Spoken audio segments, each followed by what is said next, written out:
Hey, new set. Anyway, this is the first video in my first ever video series. The pros and cons of different types of governments. I may or may not be consistent in making these videos as far as frequency, but I'll try to upload at least one per week.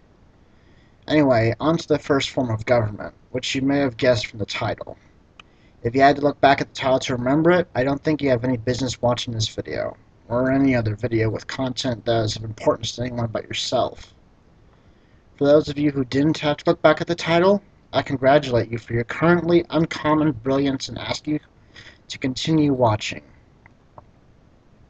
Bureaucratic governments are often looked down upon. I myself used to think it was an impractical way of conducting business and legislation. However, the more digging I did, the more I admired its audacity. Organizations that form bureaucracies usually have two basic goals in mind: to make sure that the system is efficient and make sure that it's capable of standing the test of time. Granted, many other forms of government seek the same thing, but a bureaucracy is one of the most regulated. Bureaucracies have a hierarchical structure, much like a pyramid.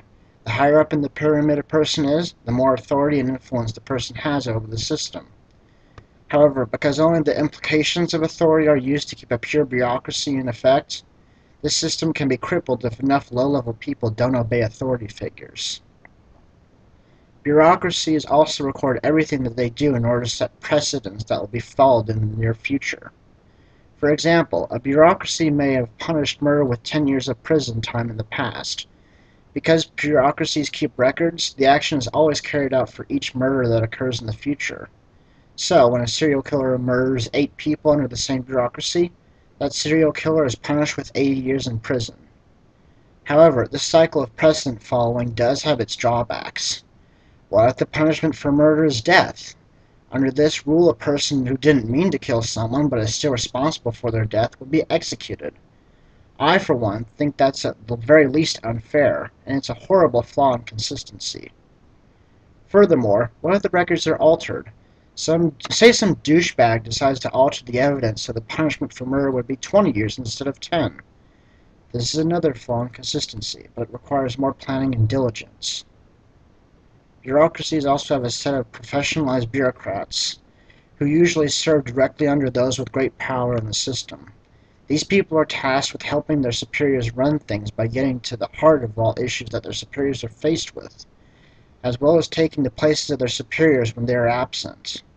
However, because this group eventually comes to possess the kind of knowledge and experience that can surpass that of their superiors, they can manipulate the system to their advantage.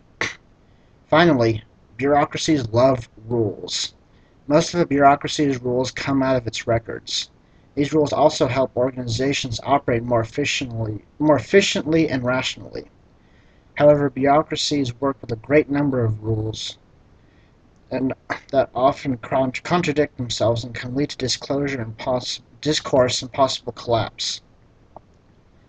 So what does all this say about a bureaucracy? It's certainly aimed at maintaining order. It absolutely can thrive in today's society. It's also a very rational way to conduct business. However, this form of government has serious flaws, all of which revolve around the nature of the human spirit. A bureaucracy inhibits creativity, establishes universal laws, and encourages all sorts of corruption. On a scale of 1 to 10, I give bureaucracy a 4. It has a good premise, but it's too easily corrupted.